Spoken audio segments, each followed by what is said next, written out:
Hi, I'm Effie Barker. We are right here in downtown Los Angeles. When you say we're not going away with these issues, what are those issues?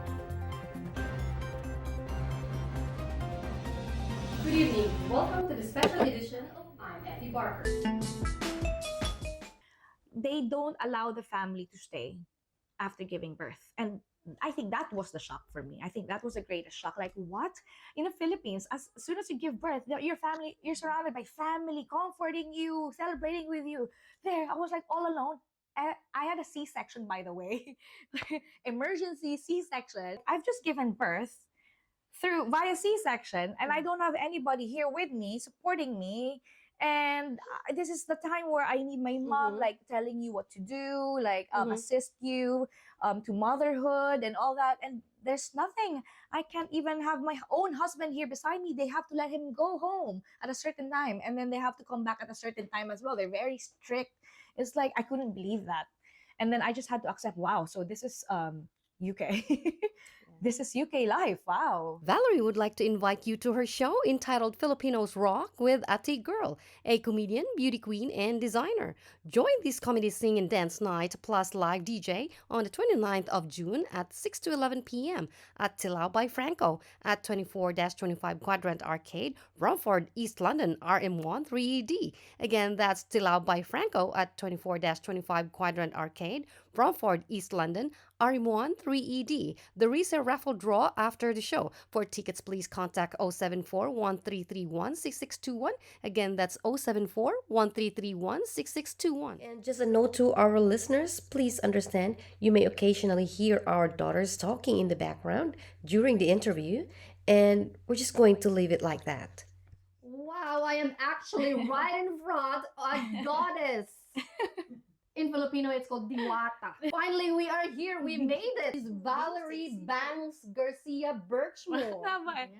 Yeah, Valerie Birchmore slash Aka Bangs Garcia. Oh, yes. It's my screen name. But here I'm more called Val because Val. here in the UK I'm like back to zero.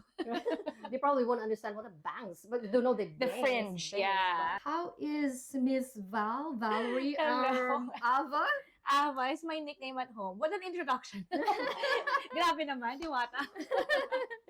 Yes, I'm called Ava at home, but my friends call me Val. You can call me Val if you want. That's where it came from. It's from my original show, my first ever TV show called Let's Go. So that's where it started, my name Bangs. Kasi I literally had bangs, fringes covering my face. Because I was like a rocker chick there. How is the Fat Souls project going on? You're gonna title the portrait. Bruh! Oh my gosh! Do you still remember that? Yeah. Well, I haven't painted again. So I haven't painted for 6 years. So let's introduce what a Fat Souls is. I wanna cook. So I promised my husband when we buy our dream home, I'm gonna paint a portrait of our family with the overweight versions of me you and Lloyd because we really love to eat. Oh my gosh, it's like we kind of in some way we're kind of blessed na hindi kami nag-gain ng weight agad-agad. Maybe we're really very active. Tapos may gym na rin kami dito sa bahay. So we try our best to, be balanced. Right. So we indulge. We know how to indulge. We want to enjoy life. We don't want to be like too good. You burn it anyway. Yes, yes. Ako yung nagbabalance sa husband ko. Ako nagsabi, hey, you're eating too much sweets today. You gotta eat vegetables tomorrow. So I have to serve him vegetables. I have to force him to eat vegetables sometimes. So yeah, and then he's good at exercising naman. Right. First of all, thank you so much for accommodating us to do this interview. I know No you're worries. a very busy mom. And so tell me about your story. How and when did you move to the UK? Give us a little background. So I moved here in 2017. Okay. Maybe 8 months after so we had 3 weddings. So I know you've mentioned the civil wedding here in the UK. That was in 2016. But in 2017 we had 2 more weddings. Wow. So in Boracay where we met, so we had the beach wedding, which was our dream wedding, and the church wedding. So we had the day after in Boracay. A day before the beach wedding, we had a church wedding then. Right. So that's because that's where we met. Okay. So yeah. So you just went back. So yeah, we stayed in the island for like a week. So that happened like within that 3-day span. Yung dalawang wedding. Right. So you So came here. Sorry. so that was in January. So I came here probably September. I was already pregnant. and already with the spouse visa, or what was your visa? Yes, spouse visa. Okay. So how long So did you take? that was the Brexit time. So Oh, there was a okay. problem. There was a delay. March, I got pregnant in March. So March, April, May, June, July, August. I was turning 7 months pregnant when I moved here to the UK, and I had to fly on my own with my big belly. Yeah. So yeah, I was waiting for my spouse visa. It took like I think 5 months 5 months. delayed. Okay. What's the reason? Like I've already been civilly married Married. here. Mhm. So what's the point? What's wrong? So So how was the process? What were they asking? What kind of documents? it's exactly the same. They didn't ask for any more. Like I believe I was so good at sending all of the required documents. There What were was they actually it was just the Brexit time. It was like a Mm. wrong timing. Parang a lot of things were going on in the UK. So- But then when my father-in-law raised that To the- issue, Mm. you know what? A week after, dumating yung visa ko. Oh. So in terms of the documents that they were asking you, para lang, for example, for the people who are planning or already in the process of doing it, Mhm. what are the documents that they were asking? Marriage certificate? Or Marriage certificate, yes, that's a must. the That helps. certificate of support and affidavit Support. of support. Yes, mainly from my husband. Mm. Because it's him bringing me here. So yeah, mainly it's from the guy's side. Right. And of course, at that time, I still, because I was working, I was self-employed pa rin naman. So I still gave my, Tax or whatever. I can't remember anymore to be honest. But Yeah. yeah, like I have my own like All right. bank statements and all that. Assets, Just probably. to add. Mm. So, was it already in the table to begin with that you are the one who's going to move here? Yes, after he proposed to me, we kind of have like a discussion already. Like I think it's more convenient if I'm the one who move, because my kind of job is like my husband is was thinking back then that maybe I could continue acting here. Why not? Like, step up, like go international and all that. So I was open to that idea. I mean, I still am. I still am open yeah. to that idea. I might still do it, because especially now that I have adjusted here in the UK now that I'm living. So yeah, why not? And then his job is like it's mainly here. His businesses are here. Mhm. So kaya parang it's wala nang questions. Ano na, ako talaga yung kailangan mag-move. The reason why I ask is because for a woman of stature view, that you already had stature, spell that stature, but you already had, you established your name, and you're a celebrity, plus also really making money. Yeah.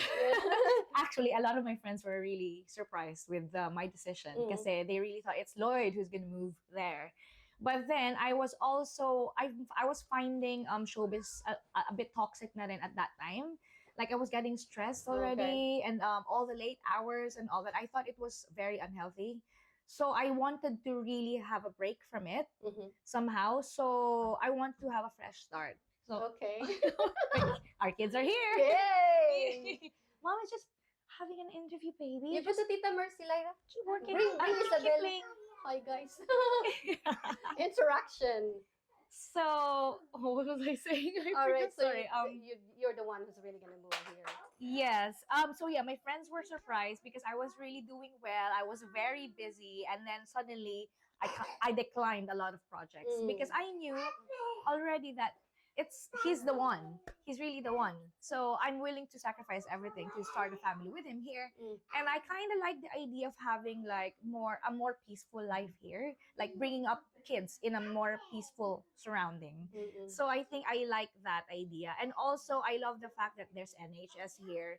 There's education is provided for the kids. So I mean that's like there will be that's a huge advantage. That will give us more time to like earn money as a couple and build a life together. So take us back when you finally moved to the UK.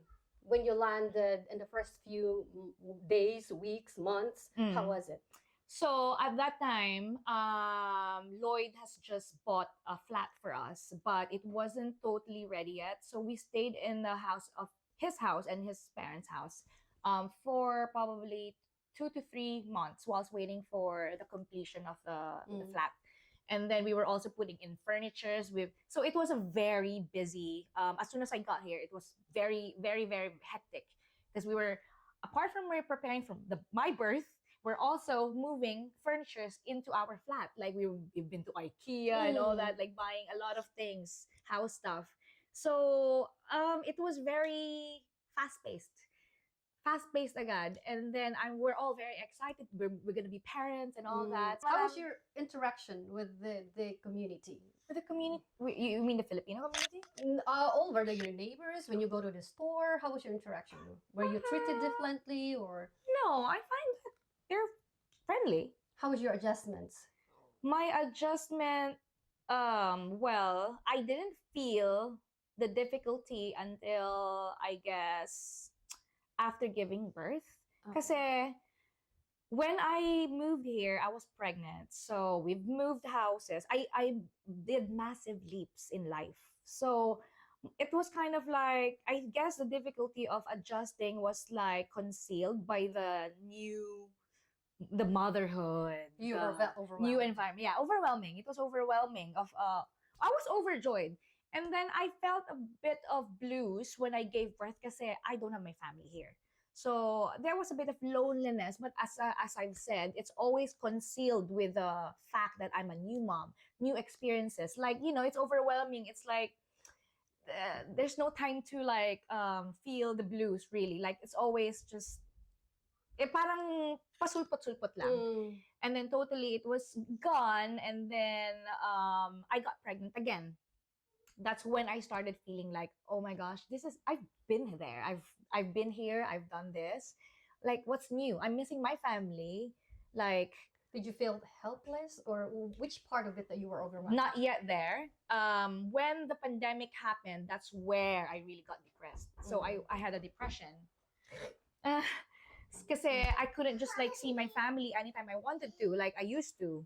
Before, even though I moved here, and I love you, mommy. Why don't you play with Lyra?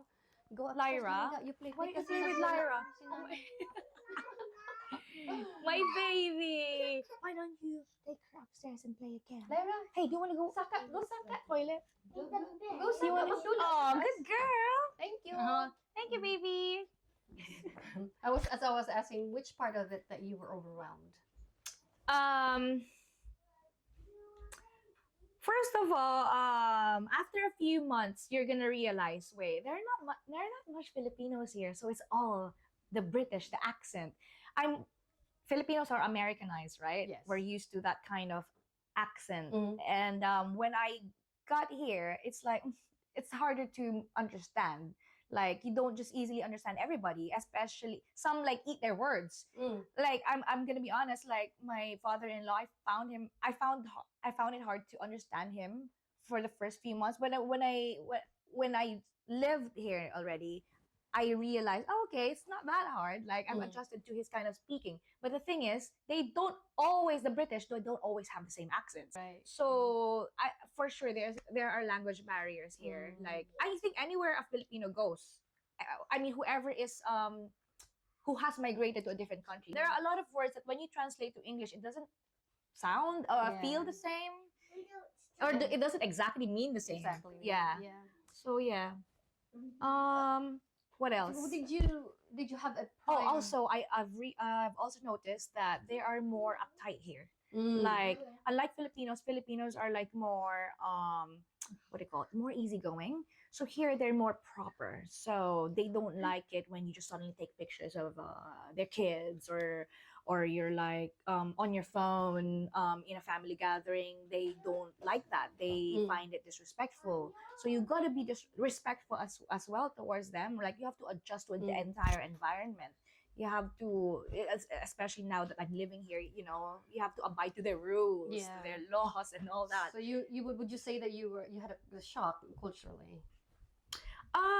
That one was not such a big problem for me. It was I think I have adjusted to that gradually. What really shocked me was like not seeing my family anytime I wanted, especially when I gave birth. They don't allow the family to stay after giving birth, and I think that was the shock for me. I think that was the greatest shock. Like, what? In the Philippines, as soon as you give birth, your family, you're surrounded by family, comforting you, celebrating with you. There, I was like all alone. I had a C-section, by the way, emergency C-section. That was a big, what do you call it? Very memorable experience. What was It going was through your shocking. mind when you were alone? Like, oh, ano ba itong pinasok ko? May ganon. Parang, but of course, it was just hormones. Of course, like, oh, my family's here. Like, this is my new home now. So I've got to accept and adjust. So Mhm. I just had to be strong. Like, I kept praying, Lord, please give me strength. Like, that was it. Like, Did I you? prayers, and always like positive thinking. Because I'm always a positive person. Mhm. As much as possible, I try my best to be half glass full kind of person. Did you have a prior connection to the UK aside from? Did you know anyone? Oh, I'm lucky because I have a best friend who is a nurse here, Okay. who moved here just a year before me. Oh, okay. So it was like fate as well that I have a best friend Right. here. Like, Did you have any idea what your life would be before you moved in? Did you do a little bit of research what the UK would be? not really. I didn't like. As long as I'm with my husband, like what up for. I'm an adventurous type of person, kasi. So I don't like. Oh, I'm gonna do. This is what I'm gonna do. I'm like plan every single thing. No, Yeah. I'm not like that. I'm up for surprises, and I just embrace it. I just embrace the adjustments, and then yeah. When you were there alone in the hospital, you said that you kind of asked yourself, what Like, trouble did I got into? Yeah. And did you feel sorry of yourself? Did you need it Yeah. at that point? Did you really need someone to be there, like your family, to be there to help Yes, you? yes. Because What like kind of why? help? Sorry, what kind of help? We do need help when we give birth, but what kind of help did you really need? Or did you know? Like just having family beside you. Like you don't even have to. I don't even need my family to talk to me. I just need someone to be beside me. Like like Filipinos are very family oriented. So Yeah. I'm used to that kind of upbringing. So it's my first time to like I've just given birth through via C-section, and I don't have anybody here with me supporting me. And this is the time where I need my mom, like telling you what to do, like assist you to motherhood and all that. And there's nothing. I can't even have my own husband here beside me. They have to let him go home at a certain time, and then they have to come back at a certain time as well. They're very strict. It's like I couldn't believe that, and then I just had to accept. Wow, so this is UK. This is UK life. Wow. I think that was my first major shock. Yeah, the Was giving that birth was that part. traumatizing for you? It was. That's why for my second child, we opted for planned C-section. Kasi ayaw na namin ng ma-stress ng gano'n. Kasi I had an infection after that. I had to stay in the hospital for nearly 5 days. So I was in pain for nearly 2 days, delayed I was induced and all that. Hindi talaga. So kaya ako nag-emergency C-section. So you publicly shared this, your depression. Yes, I postpartum did. I depression. didn't share it right away because in the beginning I was a bit embarrassed. I couldn't admit to myself that I was really going through depression because I never believed in depression before. I thought that's depression is just for weak people. I thought that it's just in their head. But when it actually happened to me, wow, I said, this is not my period anymore. I kept blaming it on my period. But even when I've just finished my period, there's nothing going on. Like there are supposed to be good things going. I mean, there were good things still going on around me, but why am I still feeling down? Why am I feeling depressed? I couldn't understand it. So I started voicing it out to my husband and my best friend, luckily, who just lives in London. That was like the first step to my healing, like voicing it out, admitting it. But I couldn't believe that it actually happened to me. Um, what point did you realize that I you was were depressed? Yeah. When I was like easily snapping at my eldest daughter Amelia whenever she's misbehaving, and then whenever like I have disagreements with my husband, I felt like he's my enemy. I felt like every negativity said to me were magnified. Like it's like me against the world. It felt like that. It's so weird. Like it felt. I know that they had good intentions, but I still feel like they were my enemies. Like for example, my in laws, if they were just like trying to help, it felt like they were against me. Like that feeling, every negativity was magnified. It was not a good feeling. And I thought, this is not myself. I'm a positive person. Why am I feeling? Kasi yun nga, very ano ako jolly person ako. Dun ko na-realize, this is depression. This is not blues. This is not how I used to be. So I want my old self back. So How yun how yun. bad how did it get to? There were thoughts that just want to vanish. Like I just want to vanish. It reached to that point. I didn't want to kill myself, but I just like, if it's possible, can I just vanish like a bubble? Like thoughts like that. I just don't want to live anymore. Ganon. But I was about to ask that. Did you ever think of hurting myself, ending your life? no. I love my kids. I love my husband. So I don't really, just a thought. It's just like a passing thought. Like when you're depressed, you have thoughts like that. Like it's, why am I still here in this world, like that? You have thoughts like that, but then I never really like put it into action. Like no, I didn't reach that point, thankfully. I Why? don't what Why you I didn't think? value life. Like I still value life, even though I realized that even though I'm going through some bad times, if I realized that having bad days doesn't mean you have a bad life. Mm. So I just kept moving. And prayers, I kept praying, and thankfully I have a lot of prayer warriors as well, like my family. We're all Catholic, so we believe in prayers. Having faith in God is really important to us. And the fact that I was able to admit to my husband was like first step for me to healing. And it really helped that my husband was also very helpful. Like he made sure that he brought me and the kids out to, like just even to just simple parks, going walking together as a family. That helped. That was like therapeutic for me. Would you say that the postpartum can also be triggered? Was there something that triggered, or something that caused it Yes. to happen, or it Well, just happens? the pandemic, it didn't help that the pandemic happened. So I stopped. I didn't have any work. So moving here already was so a big change for me because I've left a good career. But when I moved here in 2008, in 2017, just a few months after giving birth to Amelia, I had like gigs right away, like with Filipino communities. I had barrio fiestas here, barrio fiestas everywhere, and I had my social media work. So I didn't really feel like I've actually left my career.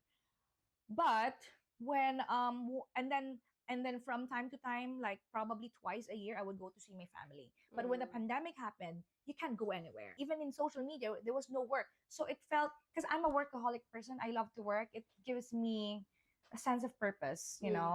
I like I like working. I've been working since I was like 18 years old, and then suddenly none.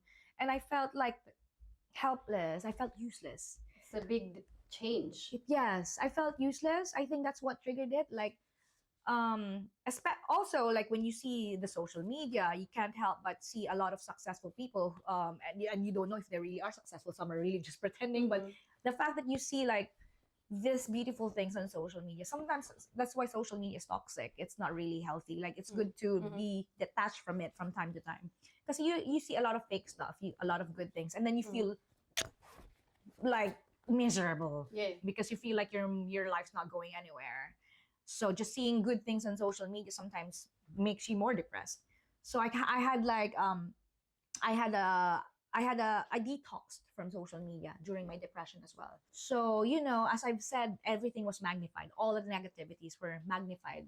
So all of those factors are contributed to my depression. What is there? If there's anything that you would have wanted to say that you couldn't say at that time, what would it be? There were moments that I thought like maybe I shouldn't have moved to the UK. So you have regrets. I had at that time.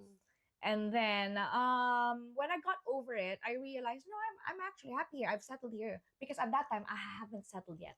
So there were like thoughts that maybe I should just go back to the Philippines. Yeah. So I think those were the words that were like I couldn't say, but were like bothering me. And I even mentioned that to my husband. And then my husband is so good. Like he was actually up for it. Like if that's what would really make me happy, then maybe we can. He was open to the idea. Like Oh, yeah, he said that. that's big. Yeah, yeah. So I was actually surprised because he's really supportive. Like whatever I do, he's just there. That's wonderful. Yeah, Even if he doesn't do it, just the fact that he yeah. said, He said it. He was willing to. Yeah. oh, nice. In fact, we are not closing the door of like moving to the Philippines one day when the kids are big. So that's in the table. Yeah, to it is in retire a there. yeah. We could like it's possibility because we love the beaches. That's Mm. where we met.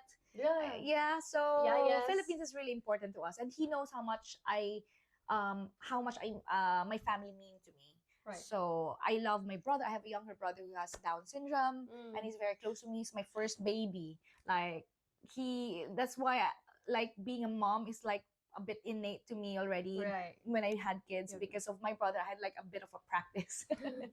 What would you say to people who speak about immigrants? Like a lot of them, some of them would say that, go back to your country because they kind of felt like we're freeloaders and um, people who doesn't like immigrants. People who Yeah. don't yeah, they're everywhere. But I guess don't I guess they should ask themselves first, what do they really want?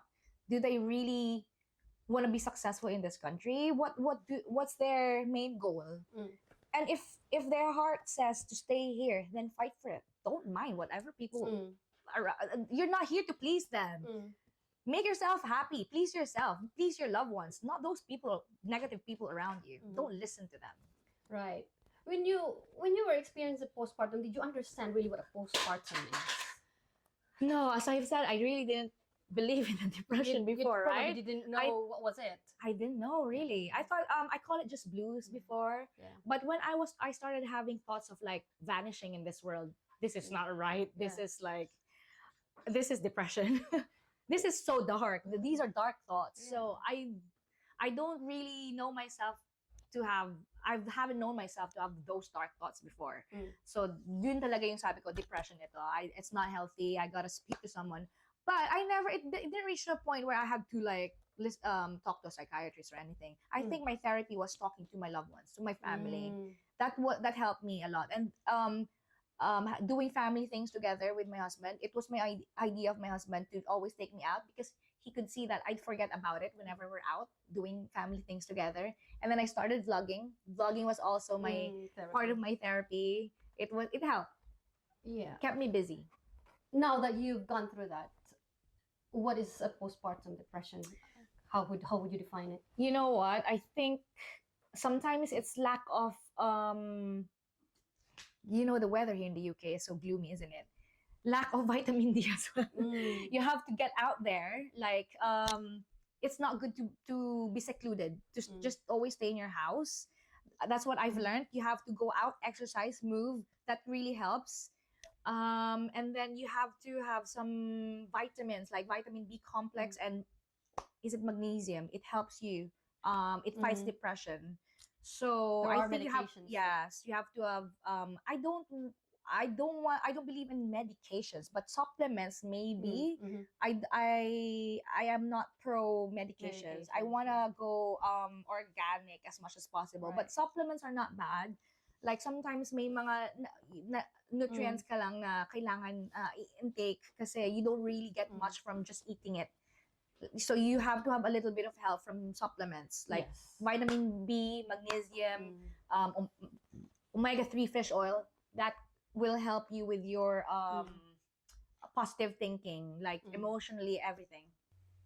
When we come back, Valerie talks about how motherhood changed her life, how she got out of her postpartum depression, and how she navigated her new life here in the UK as a Filipino immigrant. Only here on Loved Beat Radio, LDBR.